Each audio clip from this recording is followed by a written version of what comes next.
صوم کی عبادت کی غرض و غایت کیا ہے؟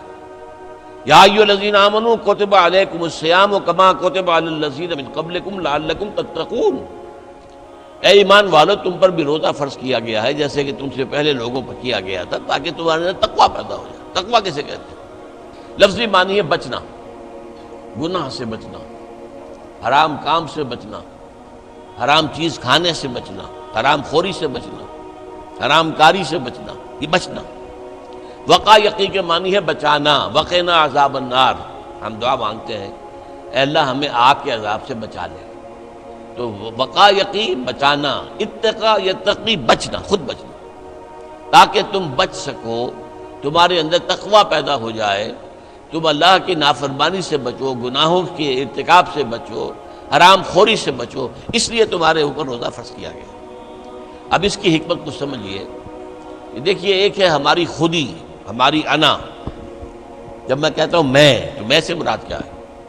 یہ ہاتھ میرا ہے، یہ پاؤں میرے ہیں، یہ آنکھیں میری ہیں، یہ سر میرا ہے، یہ جسم، میں کون ہوں؟ میں کی حقیقت ذرا مختلف ہے، انا، خودی، سیلف۔ ایک ہے ہمارا حیوانی وجود، اس حیوانی وجود میں وہی سارے تقاضے موجود ہیں جو حیوانات کے اندر ہیں۔ ہر حیوان کھانا جو ہے اسے چاہیے، اور انسان کو بھی چاہیے۔ ہر حیوان میں نسل کشی کے لیے شہوت کا مادہ ہے، ہمارے اندر بھی ہے۔ ہر حیوان کو کوئی نہ کوئی گھونسلہ ہو، کوئی بھٹ ہو، کوئی جگہ چاہیے رہنے کے لیے، آرام کرنے کے لیے، ہمیں بھی چاہیے۔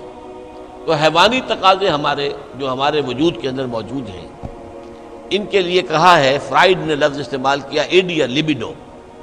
یہ ایڈیا لیبیڈو بہت منہ زور ہے۔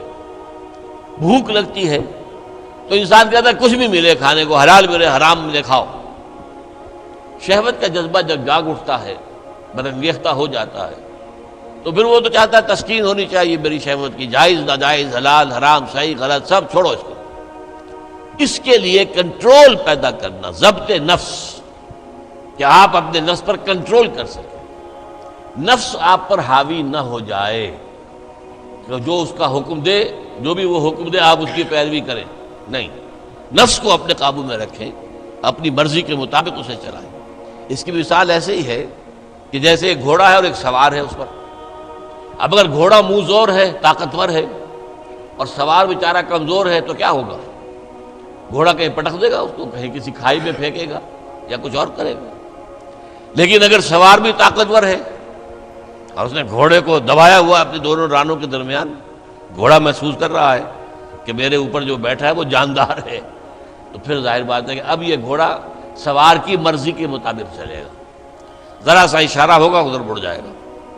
اسی طرح ہمارا یہ نفس ہے، یہ حیوانی وجود جو ہے، یہ گھوڑے کے مانند ہے، اور ہماری انا یا ہماری خودی یا ہماری سیلف یہ اس پر سوار ہے۔ اگر سیلف کمزور ہے، گھوڑا طاقتور ہے، تو انسان کی ہلاکت، بربادی ہے، تباہی ہے۔ نفس حاکم ہو گیا، نفس سے ہمارا کہ ہم غلام بن گئے، تباہی اور بربادی ہوگی۔ ہاں اگر آپ کی انا مضبوط ہے، آپ کی خودی طاقتور ہے، آپ کی سیلف جو ہے اس کے اندر طاقت ہے، تو یہ حیوانی وجود اب آپ کے کام آئے گا۔ گھوڑا جیسے آپ کو آپ کی مرضی کے مطابق لے کر جائے گا، منزل تک پہنچائے گا، ایسے اس حیوانی وجود کو استعمال کر کے آپ نیکیاں کمائیں گے، خیرات حسنات، اللہ کو راضی کرنے کے لیے کام کریں گے۔ اس ہاتھ کو اسی کام کے لیے استعمال کریں گے، ان ٹانگوں کو اسی کام کے لیے استعمال کریں گے، اس زبان کو اسی کام کے لیے استعمال کریں گے۔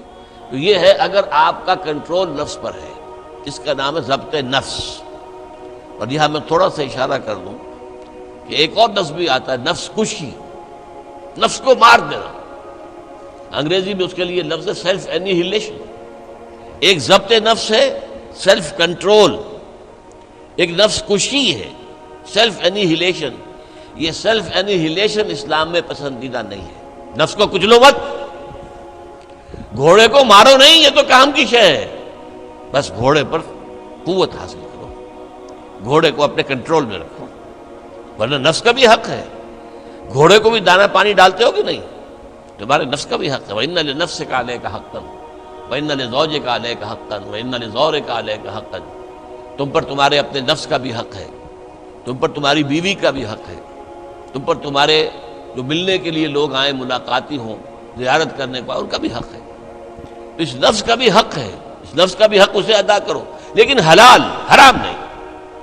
یہ حرام اور حلال کے فرق کے لیے ضبط کی ضرورت ہے، کنٹرول کر سکتے۔ اس کنٹرول کے لیے روزے کی ایک مشقت کہہ لیں یا مشق کہہ لیں، یہ مشق ہے کہ آپ نے سال میں یہ 30 دن یا 29 دن میں شدید بھوک کے باوجود حلال چیز بھی نہیں کھائی، کھانا موجود ہے، شدید پیاس ہے۔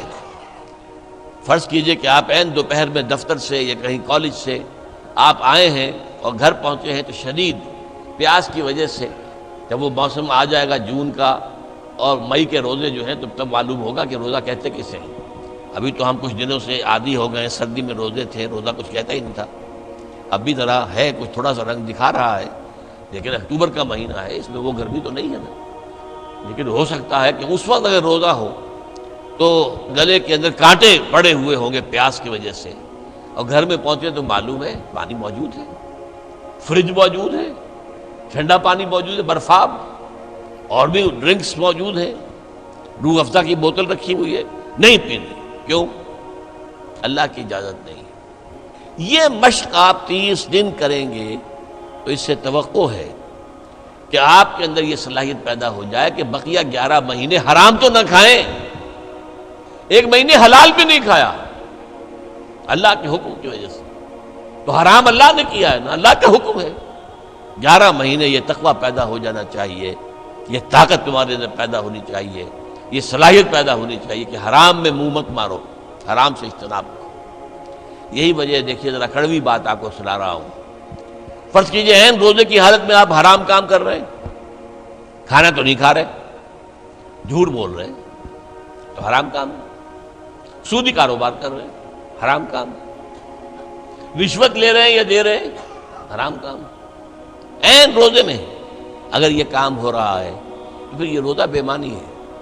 صرف کھانا پینا چھوڑ دیا تم نے، روزہ تو نہیں رکھا، یہ روزہ تو نہیں۔ حضور کی 2 حدیثیں آپ کو سنا رہا ہوں۔ من لم یدع قول الزور والعمل به، جس شخص نے جھوٹ بولنا اور جھوٹ پر عمل کرنا نہیں چھوڑا، فلیس للہ حاجۃ ان یدع طعامہ وشرابہ، تو اللہ کو کوئی ضرورت نہیں ہے کہ وہ کھانا پینا چھوڑ دے۔ جھوٹ بولنا نہیں چھوڑا عین حالت صوم میں، تو یہ صوم نہیں ہے، فاقہ ہے۔ تم نے کھانا پینا چھوڑ دیا ہے، بس روزہ نہیں۔ نہ اس میں روزے کی حکمت پوری ہوگی، نہ روزے کی غرض و غایت پوری ہوگی، نہ روزے کی برکات، روزے کے انوار اس سے پیدا ہوں گے، بلکہ بس یہ ہے کہ آپ نے دن بھر میں فاقہ رکھا ہے، اللہ خیر صلی اللہ۔ اس طرح ایک اور حدیث میں آتا ہے، کم من صائم لیس من صیامہ الا الجوع، کتنے ہی روزہ رکھنے والے ایسے ہیں جنہیں اپنے روزے سے سوائے بھوک کے اور کچھ حاصل نہیں، بھوکا رہا، بس منہ بند کیے رکھا، باقی روزہ نہیں تھا وہ۔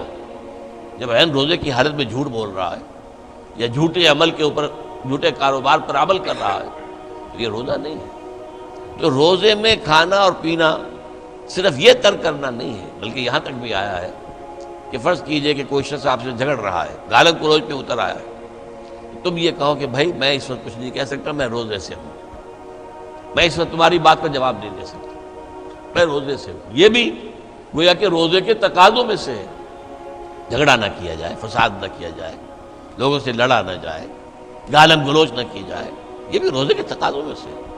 تو روزہ رکھا جائے پورے آداب کے ساتھ تو اس سے تقویٰ پیدا ہوتا ہے، اس میں کوئی شک نہیں۔ تو یہ ہے گویا کہ اولین سطح پر روزے کی حکمت، یا ایھا الذین آمنوا کتب علیکم الصیام کما کتب علی الذین من قبلکم لعلکم تتقون۔ اب آئیے اگلی منزل، کچھ عرصے کے بعد پھر رمضان کے روزے فرض کر دیے گئے۔ شہر رمضان الذی انزل فیہ القرآن ھدی للناس وبینات من الھدی والفرقان فمن شہد منکم الشہر فلیصم۔ رمضان کا مبارک مہینہ وہ ہے جس میں قرآن نازل ہوا، اور قرآن کیا ہے؟ لوگوں کے لیے ہدایت، اور ہدایت اور حق و باطل میں امتیاز کی بینات، روشن چیزیں، واضح چیزیں، کھلی چیزیں، بین چیزیں۔ تو جو کوئی بھی تم میں سے پائے اس مہینے کو، نہ مریض ہو نہ بیمار ہو، موجود رہے اپنے گھر میں، فلیصم، تو لازم ہے اس پر کہ روزہ رکھے۔